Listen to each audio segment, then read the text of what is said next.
All right. Okay, so before we begin, I want to acknowledge the traditional owners of the country of which we're all gathered today. And I know we're all in different parts of Australia, but I'd like to pay my respects to their elders past, present and emerging. So thank you very much for joining us today. My name's Loren Gray from Gray Management Systems.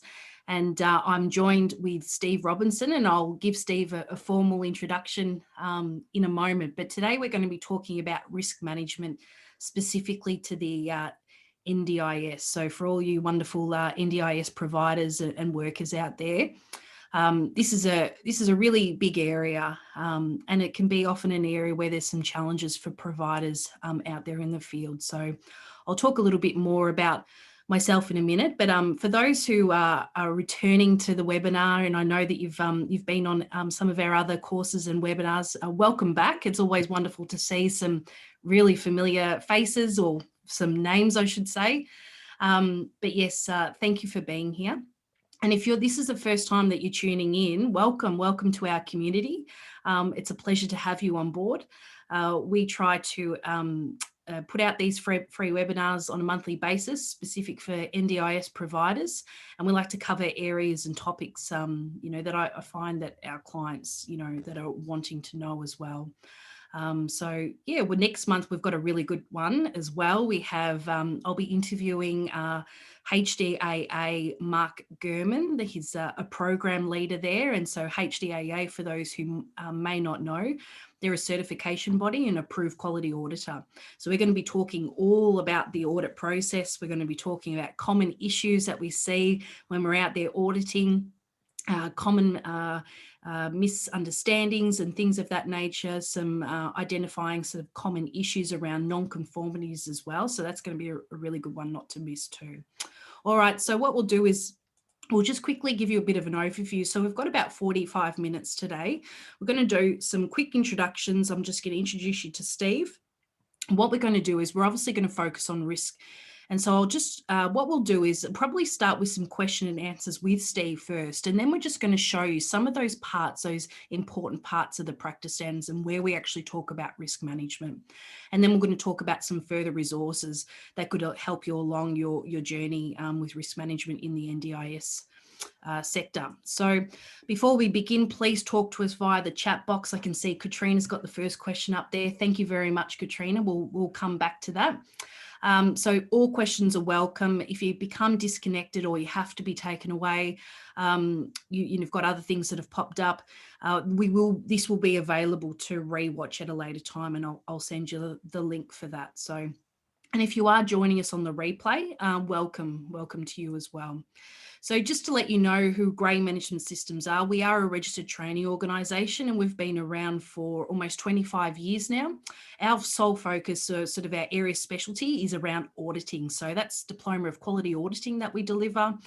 So we teach people how to conduct internal audits in their businesses, and we also focus on risk continuous improvement. And Steve is actually one of our fabulous educators as part of that diploma, and he's going to talk a little bit more about risk today, obviously.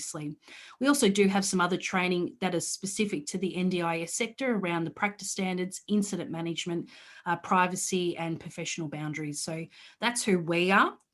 Myself, I am a current NDIS auditor. I also audit against other standards to do with health and human services down in Victoria, QMS, so that's ISO 9001 quality management standard there.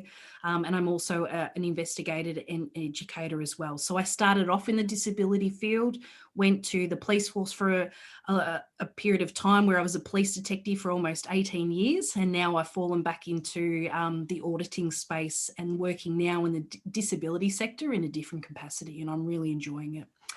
So Steve is the owner and director of Right Strategy. And so he's a consultant, educator and a business coach. He's also one of our educators here who delivers some of the courses as part of the Diploma of Quality Auditing. And I call him our resident risk expert because he knows his stuff. Risk management, he lives and breathes. He loves it. So he's facilitated a range of compliance and risk and strategic management training programs over the last 25 years. He's also a registered auditor as well. So his areas of focus in the past have been quality, OH&S and environmental. And he's also an accredited strategic and business planning coach. So Steve, welcome to you. I really appreciate your time. And I'll just bring you up onto the screen so everyone can see you. And yeah, did you want to just maybe give a bit more of a background about yourself and who you are? Yeah, thanks, Loren. Thanks for that. And hello, everyone, and welcome. Yeah, but basically started off in the high-risk industry and aerospace industry. And so I've always been working in and around risk, I guess, and moved into compliance field, over 25 years ago, and been working pretty much in that space over that time in a range of industry sectors, and probably more in the last 10 years in the service sector, including community and health and the like. So I'm not an expert in NDIS. That's probably your territory, Loren, but I guess between both of us today, we'll be able to field hopefully the questions that are raised. Yeah, absolutely. No, thanks for that. And it's interesting. The reason why when I first talked to you about some of the common issues I was seeing as an auditor out there, and I just really appreciated your insights and thoughts. And I thought, what a great way to, bring this information to, our audience in the form of a webinar. So yeah, sure. Thanks very much about that. And don't worry about the jargon. Everyone else will understand what you're talking about. So yeah. Maybe let's just start at risk management 101. So if anyone is new to this topic, could you just provide just a little bit of an overview or insight into what actually risk management is? Yeah, sure. So first of all, maybe a definition. So risk is defined as the effect of uncertainty on objectives. In other words, we're all trying to achieve something within our organisations, but what could go wrong? What are the things that we know could possibly go wrong, but also what are the things that we don't know that could come along and happen? For example, COVID-19. So that definitely impacted on people's objectives, and they had to swing to Zoom meetings, working from home, and all sorts of things like that. So risk is the effect of uncertainty on objectives. So it's all about that. And I guess risk management can be defined as a systematic process for the identification, analysis of risk, the evaluation. In other words, what do we need to prioritise? Where do we need to spend our time with risk management? How we treat the risks that need treatment, and how we monitor those risk treatments in terms of we're hoping to prevent or mitigate the risk. So how we treat them, and also about communicating risk throughout the organisation so that we keep it current. So it's a holistic approach, if you like, to controlling risk within an organisation. Yeah, no, that's great. And I guess it's probably an obvious question, but from your point of view, what are some of the other benefits of risk management? Yeah, so I guess they're many and varied. Like an old boss of mine used to say that he didn't like surprises. So the only time he liked surprises was at Christmas time and his birthday. And I guess that's what risk management does. So in terms of the benefits, it prevents people from being hurt in the organisation. So it could be employees. It also, I guess, protects clients out there from abuse or neglect. Protects the organisation perhaps from things like funding issues or some of the struggles that organisation have to deal with. Improves communication in the organisation. So we're trying to get rid of that surprise element. So we don't want those things to occur, of course. And so the more we can inform ourselves about it, the better off we will be. So the benefits are many and varied, but they're just some to name a few. Yeah. No, that's good. Yeah. So I know you mentioned that you've worked across a range of sectors, including like health and human services. What are some of the common risks or issues that you've seen in working with those types of clients? Yeah, so I guess risks, like we have internal risks and external risks. So risks that I guess happen within our organisations, and then the risks that occur from outside the organisation, but they impact us. So, they can be many and varied again. So strategic risks, if we don't have our heads up and that we're watching the environment, perhaps we're not keeping pace with what others are doing, and we get, I guess our competitors overtake what we do. So we end up being subservient to them in respect. So it could be that. Could be operational risk in the organisation. So as part of the service delivery, there's things that can go wrong, anywhere from people driving cars to going and seeing clients to issues with the client themselves. You know, we could have political risks. For example, the government of the day. If the government of the day changes, potentially that might have an impact on some of the policy decisions that are made. And I guess what could happen there, ultimately funding could dry up. Funding could be taken away from something. I don't think that that's going to happen in the case of NDIS, certainly not in the short term, but that's another example. Another one I know that's critical for perhaps people in the industry is regulatory burden. So the regulators at very short notice, because of an incident or something that might have occurred or something that's of a political nature, they may change the regulations at short notice. And that can place additional burdens on the organisation that they need to address. So yeah, a number of those. I mentioned COVID-19. So we can have natural disasters that come along and impact us. We're pretty lucky here in Australia, really. We don't have well, we do and we don't. Certainly I guess up north, we have cyclones that might impact service delivery and fires and stuff.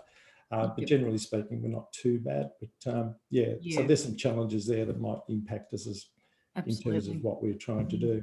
And I've got to say that when I've been out auditing, especially the last, sort of 12 months, I've been really impressed with how a lot of organisations have been able to, change up their service delivery and still meet the needs of their participants and their other clients if they've got other types of services and what that looks like. And it's been really interesting to see how people have been able to do that and continued on. It's really good and exciting as well. So yeah, it is. And I think that's a testament to people. Yes. And when the chips are down, you get in and you do what you have to do. But I think a lot of organisations have been able to pivot and in order to provide these services. So they've come up with innovative ways or different approaches. And some of those might actually not be ideal. I know in some service delivery cases that they're doing it remotely at the moment.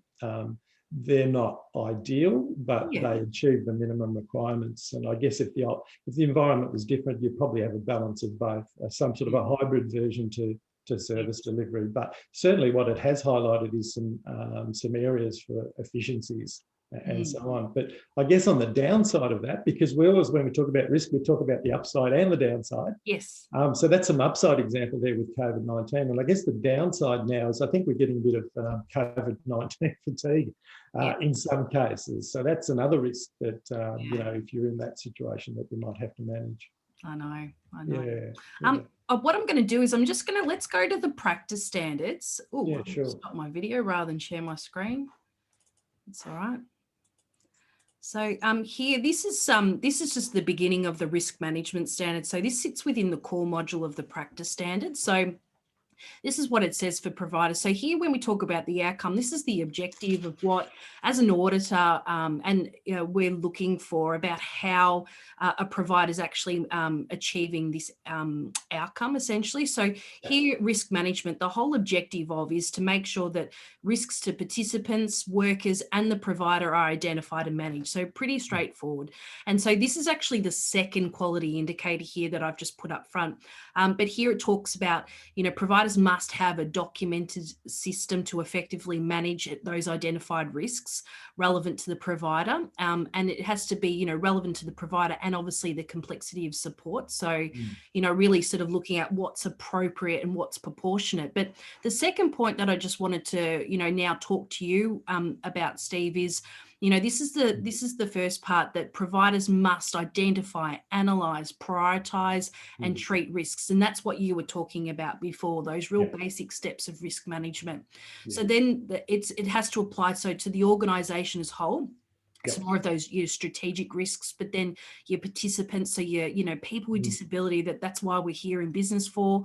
It applies to financial as well as work, health and safety, plus any other risks associated with the supports and service delivery and all the rest. But I guess my question for you is, how do providers even tackle this? Like, how do they even begin to go about this? You know, how do they know that they've got everything covered? And even if, is that even, you know, possible to have everything covered all of the time? What are your thoughts? Yeah, good question. I guess let's just deal with the first part of that in terms of, so yeah, pretty much we're seeing the sort of outline or definition of what risk management is there, I guess, identifying, analysing, prioritising and treating and so on. But I guess to answer the first part of that, how do we go about identifying it? Well, there's a number of ways that you could go about identifying risk, and that really depends on what you're trying to do. So for example, if I was in a workplace, I could or you could go around and you could observe what's going on, and you can in some cases see those risks. I guess in terms of NDIS, and I'm not an expert in this area, I'm not professing to be an expert in this area, but I would imagine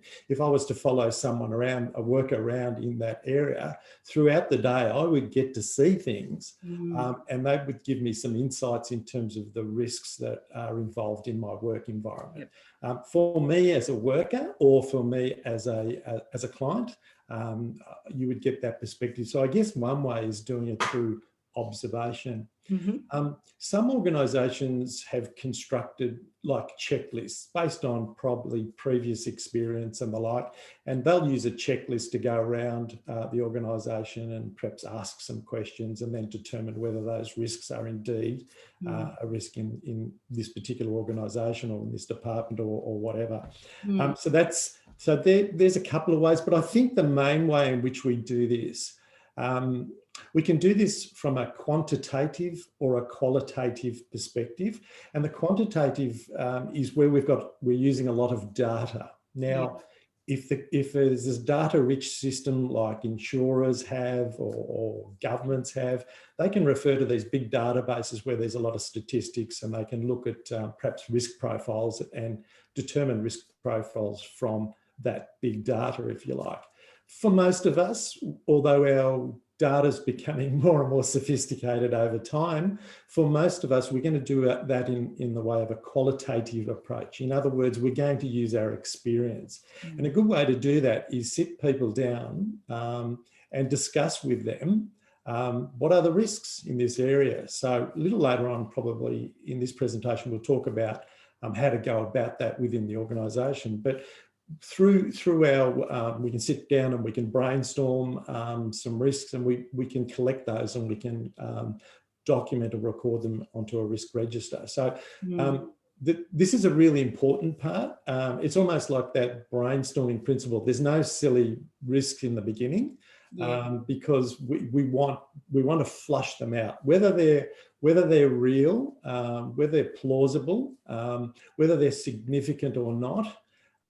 We can deal with as we analyse and prioritise, you know, our view of risk. But the first thing is identifying that, and I think it's really important to do that with people. One of the principles in the standard that sits behind this is all around the involvement of people. Go to the people because they actually know the answers. All right, and perhaps just a little story, if I may. Sitting observing a few years ago a risk assessment being conducted, and it was really interesting to watch the group start to struggle with identifying risks. And then when I asked a few questions, it was clear of this group that they actually didn't perform the work. So no doubt they struggled identifying issues, or they thought they were issues and they may or may not have been potential issues or risks. So with that, I interjected, and we determined that that was in fact the problem. And so we expanded the group to include people that actually did the work. When we did that, it was like opening Pandora's box. We started to get all of this new information, which was really, really good, insightful information, because these people were up against the risk each day, and they were able to volunteer, identify what those risks were, and also help with the analysis process later on in terms of whether they were real or perceived risks. So, it's a good point you say there, Steve. Sorry to cut you off. Before you move on, because one of the requirements under support provision is actually requiring, when we do a risk assessment in relation to a participant support plan, we need to collaborate with that person, that individual, to say, let us know, you're the, what would you like us to know, and things of that nature. And I just really, that's so key. And obviously it's no one, the practice standards are very participant focused, but I think that's great information you've brought there. Go to the people. Yeah. I think one of the other points, Loren, to that is to understand the layers of risk in the organisation, if that's a word. Like, we've got the organisational risk, but then if we look at the stakeholders, and the stakeholders are potentially inside the organisation and outside of the organisation, just as your example there with a client.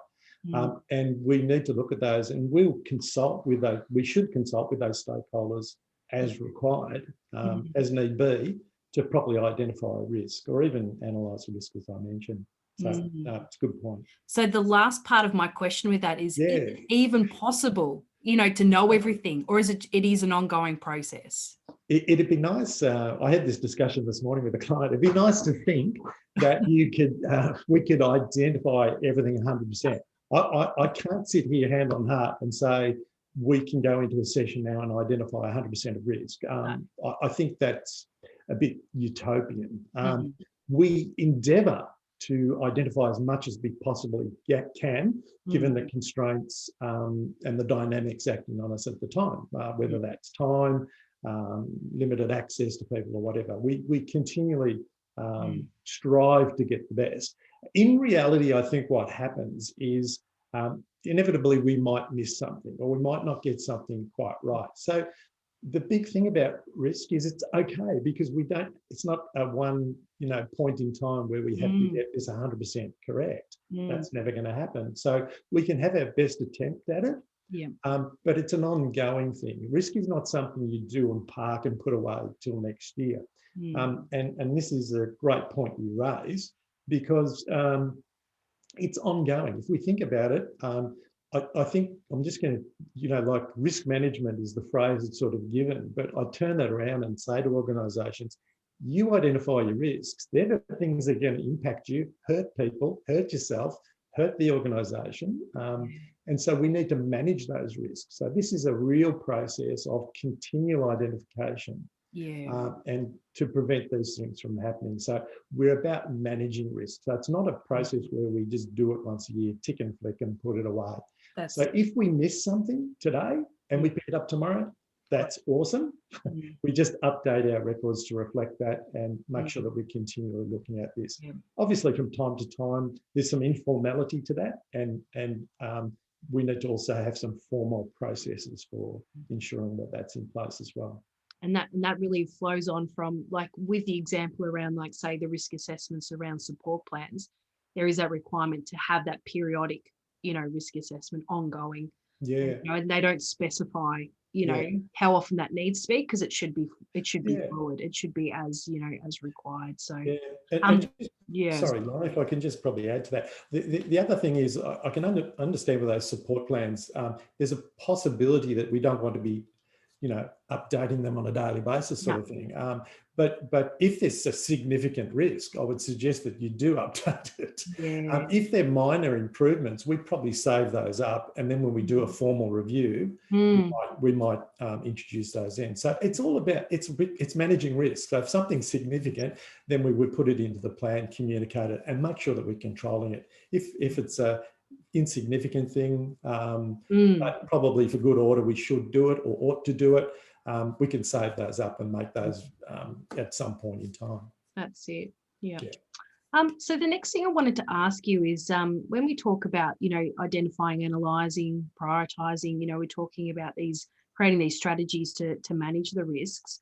Is there a general approach, or do you have some sort of idea or advice for someone who might not be sure, who has ever created, say, a risk assessment before, or, what type of tool or information could you? So it's a really good question. So the first part of that is, I guess when we've identified risks, we need to write them down somewhere. We need to record them. And so typically we talk about risk framework, and within the risk framework, there'll be a thing like a risk register. And this is where we, the identified risk, where we'll list these risks out.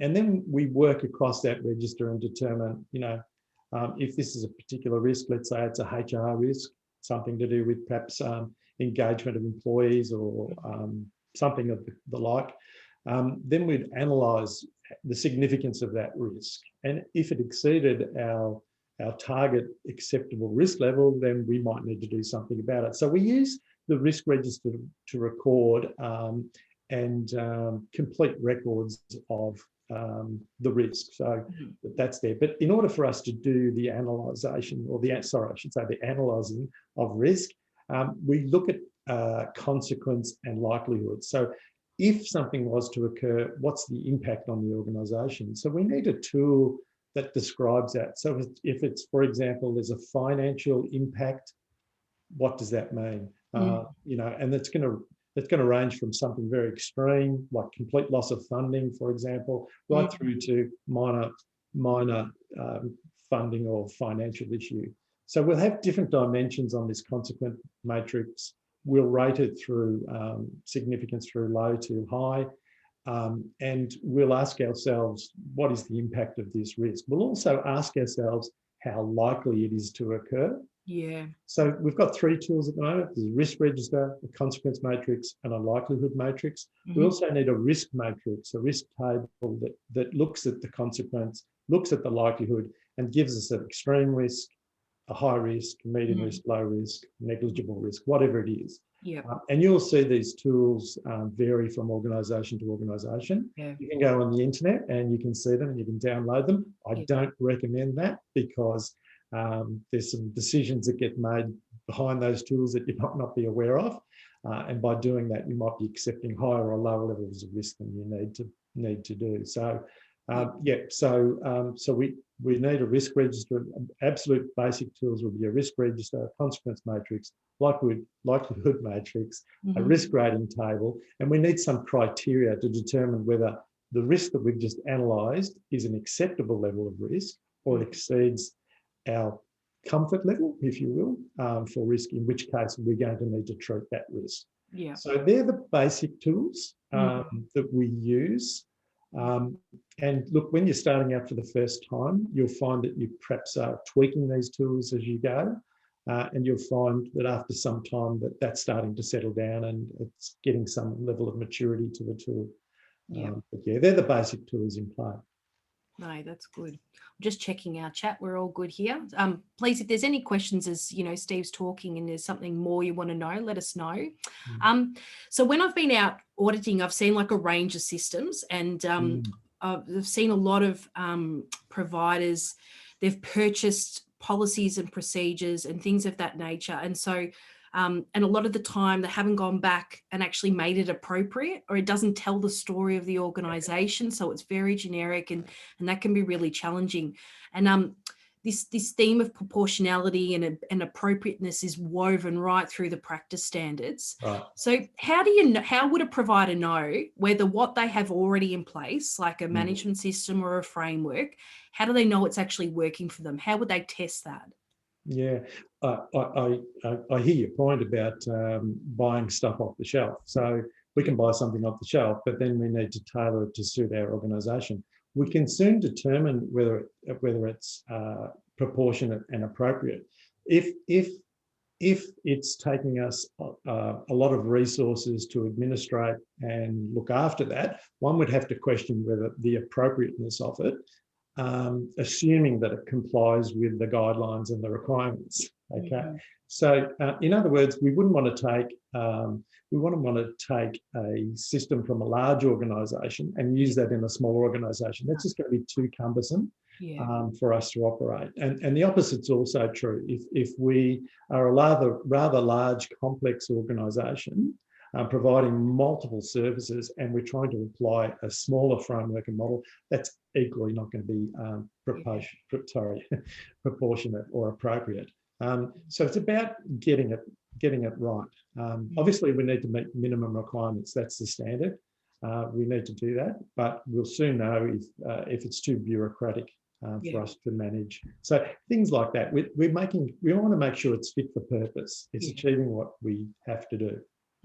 Absolutely. And just being flexible to go back and change, and is going to change. And then that really feeds into your continuous improvement activities. You know, Jeff and I saw this over 20 years ago, where you could buy these systems off the shelf, and people would. And you would see through subsequent audit that they just weren't appropriate to the organisation, and they would say something and they're not doing that particular thing. Well, just write down what you do. So change it. In other words, be prepared to make the changes necessary and tailor it to suit your organisation. So it was almost like this expectation that, we had to accept it. It was given to us and we had to accept it, and so that we continued working with that. But it wasn't the way that we worked. So, you know, please make the change is the thinking there. So that's about developing it and owning it and making it work for you. No, you're spot on. I only a couple of weeks ago, I was auditing a really great provider. They're exceptional service delivery. And the feedback from the participants was just really great. It was an absolute pleasure to do this audit.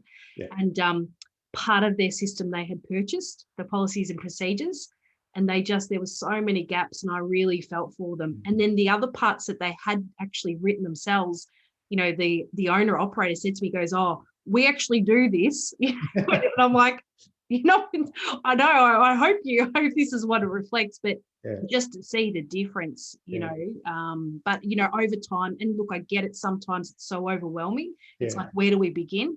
You know, so, you know, just, you know, knock it into shape over time and really make it your own. Look, it's a constant challenge, isn't it? Because as a provider, you want to make sure that you're doing the right thing. So it's almost like we accept these things as like Bibles of the truth. But they're usually just directional, and very much we have to look at them, understand the intent and what it's trying to achieve, and then rationalise it down to what we want from it. Absolutely. Let's just talk about this last point here with risk management. So they talk about how support delivery needs to be linked to the risk management system, and it's got to include all these other management systems. So incidents, complaints, you know, WHS, human resources, finances, information management, as well as governance, I should say, not government. Sometimes it's a bit of an area of that's misunderstood. Like, how do we do that? What does that look like? Can you just provide maybe some insight into this part? Yeah, sure. I'm glad you put the slide up, because it saves me trying to memorise them all. But the first thing that I want to say about this is the wording is problematic. You know, whenever each of us try to describe something, and it's sometimes it doesn't come out right, and I think that's what's happened here. I think. You know, the first time I read this, I I know exactly where they're coming from. But the way that they've described this is kind of interesting. So Loren, you know, if you were a provider, do you think it's unrealistic to expect that you would never get a complaint? No, of course not. So there's a risk of a complaint. Is there a risk that you might lose funding? Well, there could at some point. There is a risk. It might be low, but there is some risk. If we don't provide the quality service, there's some risk there. Is there a risk potentially in any organisation that we might not use those financial resources in the best way? Is there a risk that we might we'd hate to do this, but is there a risk that people could get harmed during the provision of work? The answer is yes. So if you look at all of these, it's a well-known fact that risks reside in all of these areas. If we take the purest approach to risk here, and I love this in environmental and safety standards, because I think they've got this structured really well in those standards, because it becomes very critical when we talk about environment or the safety of people. And that is, they say, identify all the risks. And when you identify all the risks, then determine how you'll control those risks. So if we accept that there's going to be some risks in financial management, then that is a risk. It should appear in our risk register, but we should have a financial management system to control the risks associated with this. So we use the risk identification to flesh out all of the issues. We know what we have to do regards financial management, but we should also flesh out all of the financial risks that might be associated so that we can put those controls into the financial management system. For example, authorities for spend, or delegation of authorities, or purchase order systems, or asset management, whatever it is. So we'll put those controls into the organisation. The same can be said with work health and safety.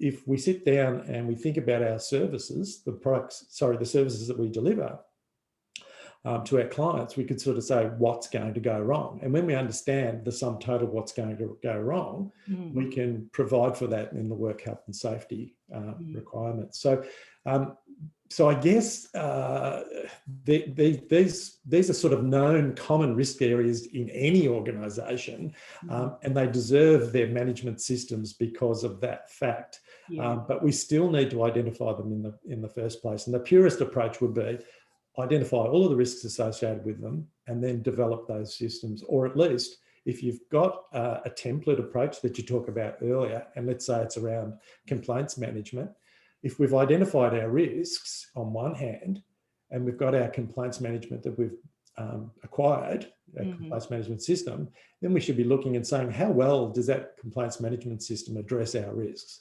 And if it doesn't, then make sure it does. And if it could be done simpler or smarter, then please consider and do that. So look, essentially that's the link to risk management. And the other side of this is, and I'm just going to use incident management, understanding that the definition, there's definition requirements here. But if I use this incident management one as an example, we talk about risk being preventive in nature. And we talk about incidents as being reactive. They've happened, so we need to deal with them. So there's a correlation between identifying an incident that hasn't yet happened, that's risk management, and an incident, okay, it's escaped, something has happened, and what do we do with that? So we need an incident management system. When the incident's occurred, we actually need to go back to the risk management register and look at it and say, did we get that right or wrong? And if we got it wrong, we update the risk register. So that's how they work together. That's really good. That's a really good explanation there, Steve. Thank you for that. I just want to, Katrina, she posted a question earlier on in the webinar, and Katrina, let me know if I've misinterpreted your question, but it says, what is the NDIS risk management policy around the to-do if somebody falls? So in the event that does happen. So I'm tipping that you're considering if a worker or one of your contractors falls, or a participant, one of your clients falls. So that's where it's really important it doesn't actually say anything about the to-do other than identify that potential as a risk. So having, as part of your work health safety, a procedure in relation to how you first of all going to monitor or identify those hazards in, say, your office where you have your clients, Katrina, and then, a process in terms of responding to that. So really looking around, what's your work health safety, checks and balances here, and how that your response might link to incident management there too. So I guess, Steve, and you might want to be able to chime in there too, having like maybe, we did a safety webinar last month with Hazel, and she talked about doing those little environmental scans in your on-site, or if you're going into clients' homes, doing those sort of safety risk assessments beforehand. Yeah. I'm not 100% across the guidelines. It's not my bag, but I guess just to answer this generally. So if anybody fell, what would you do? Yes. So we think about this. So in the first instance, I guess, what's the risk of that happening? What's the likelihood of that happening? I imagine it could be quite possible, given the client base. So that's where we talk about likelihood. The consequence would be, what's a plausible consequence if they did fall? Would they cut themselves? Would they bruise themselves, or worse? We need to think about what's plausible in terms of a consequence. And then, based on the outcome of that risk assessment, determine what are the things that we need to do, which might include some training. It might be a policy around falls protection. So these are the things that would come out of a risk assessment. Mm. Yeah, so Katrina here, she's talking about, she spoke with WorkSafe on Tuesday, Yeah. and she was asked what the NDIS policy was in the event that that happened. So she told me I should not lift the person up. So yeah, we sort of Interesting. talked about those safety risks earlier. Yeah. Yeah. So again, there is no policy, I guess, directly from the NDIS that is from the practice standards view that says, you know, that you should not do that, or this is that, but that's when you need to look to in terms of your own like WorkSafe policy. I guess it's interesting WorkSafe have referred you back to the NDIS, but I'll do some more digging around on that, because I know that came up on the last webinar, so we can talk more to that too. So all right, so Steve, just in relation, we sort of covered off on this next question, but just if someone wasn't too sure about their current systems and processes are adequately managing risk, you know, what advice would you suggest to them? You know, what could they do? Yeah, look, I think there's a number of resources that you, I guess, have available to you. The internet is one. You could go into the internet. I think the problem with that is there's a myriad of information up there and not always quite clear. That's not always true. Sometimes you can spend a bit of time and find an article that's really good and satisfies your question or not. I would strongly recommend getting some training, getting some familiarisation with the subject, becoming used to the terms, what the expectations are, and just general familiarisation training. And to teach you about those, you know, if you haven't been there before, to teach you about some of those tools and the expectations. You know, and if need be, there's certainly a lot of people out there that can provide consulting support in this area. So that can be a very useful thing.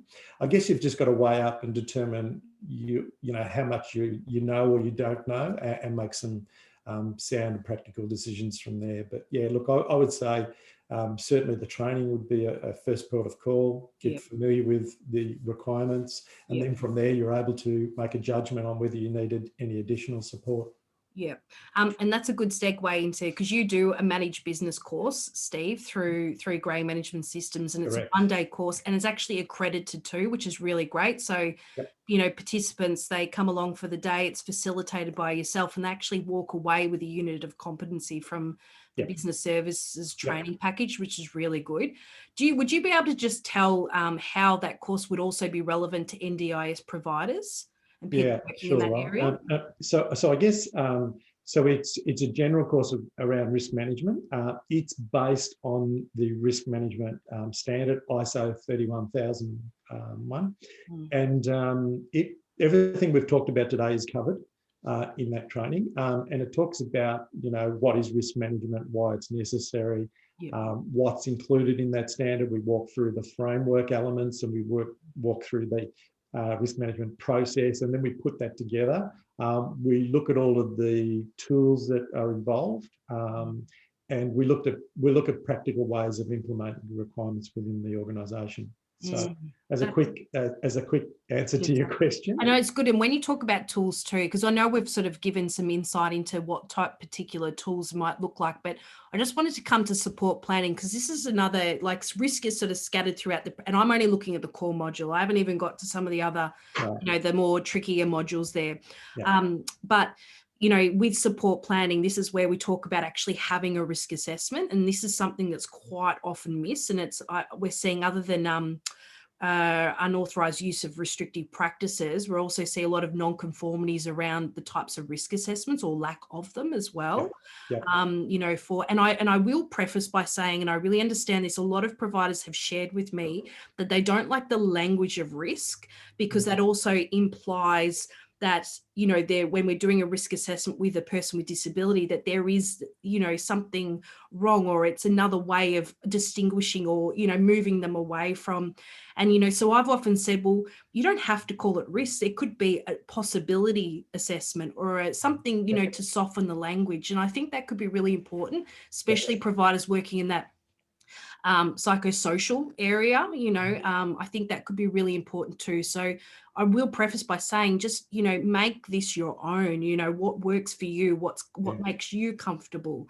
And Ben, yeah, assessment of needs. I love that, Ben. Is that something that you guys do, or is that something that you've just come off with the top of the head? Because that's really what it's about. It's really making sure not only, like, obviously the organization has to have that lens of themselves of looking at themselves more broadly, but it is, we're here before, you know, for our clients, and making sure their needs are met, that they are accessing supports in a safe environment. So it's something we do. Ben, you guys, that's fantastic. I'm going to remember that, and I'm going to tell others. Good on you, Ben. Thanks for sharing. And then the other part is transition. So people coming into a provider and exiting as well. That's another common area, Steve, that we see, that they'll have a really great transition process. They're doing some really wonderful things, like offering, you know, collaborating with other providers and working with support networks. But there's no indication or guidance for staff about identifying any potential risks, you know, for clients during that stage too. Yeah, so. Wherever there's these stakeholders or there's any interdependencies, there's always the potential for risk. And what we've got to make sure is that we understand what they are. We can't assume that someone else is doing that. I know. So part of that is determining whether there is or not, it's covered or not, and satisfying ourselves that it's covered and addressed. Yeah. All right, we are bang on 45 minutes, and I don't like to hold anyone up, but Steve, when is your next course? So the Managed Business Risk course is next running on the 10th of August, and that's an online course. Yes. If anyone does want to come along, we do have a few vacancies at the moment for that. So it's a one-day course, as I've previously described. We generally start, we're based in Melbourne, so it's Melbourne. We generally start from 9 o'clock in the morning and go through till 4:30 in the afternoon, with various breaks in the middle. It's a one-day overview of the guidelines, the risk management guidelines, and so we'll use some of those horrible terms on the day, just so that you understand where the standard's coming from. But certainly I agree 100%. We need to take those and then adapt them into our own work environments. Absolutely. And look, please ask if there's any last minute questions. Please tap them through. And while we're waiting, do you have any other tips or anything else that you could share with people at this stage, or any other little pots of gold you'd like to depart us with today? I could go on for hours on this, Loren, but I think given the time, it's probably, I think the best way of doing that, if anyone has any questions, we can probably deal with those questions. It's I could talk on the subject for hours, but I think if anyone's got any specific questions, probably between yourself, Loren, and myself, we might answer those. That's fine. Well, look, I think most of you know, you'll get an email tomorrow just with a follow-up of, you know, how to contact myself, and you'll be able to find Steve through our website, or you can Google Right Strategy as well. So Steve, thank you so much for being here today. I really appreciate it. We get really great feedback from these webinars. There's some really great information and support out there for providers. I know DCS are really great resource as well. So I like to sort of cover off on some of the areas that they don't often do. So thank you so much for being here. I really appreciate your time. Yeah, terrific. Thanks very much, Loren. And thank you for everyone for being here too. It's wonderful to see you. It's really great to see some new names as well. So welcome. You're part of our community. Please join us for next month's webinar with Mark Gurman from HDAA, and we're going to answer all your auditing questions. So this is good. So you can ask an auditor, ask me anything. I am a practicing auditor, and obviously we have to speak more general, but we are hoping to bring some really helpful hints and tips around, you know, what to expect in the audit process, those common issues with, your non-conformities and things of that nature. So send us through. All right. Thank you, Ben. Thank you. Really good. Thank you so much. Thanks, Erica. Ben, I really love that assessment of needs. I was been racking my brain for an appropriate different term, and which I think is important. It really is important for when we're talking about our clients. So good on you for sharing that. So thank you. And Katrina, I hope we've answered our questions, but I'll follow up with you because that was an interesting question too. So all right, everyone, please take care. Virginia, thank you so much. Thanks for being here, Virginia. Virginia is a CEO of a provider up in Queensland and running a really good operation up there. So thanks for being here, Virginia. Always lovely to work with you guys. All right, take care. Good on See you. everyone. Thanks, Steve. Thank you. Bye. Bye-bye.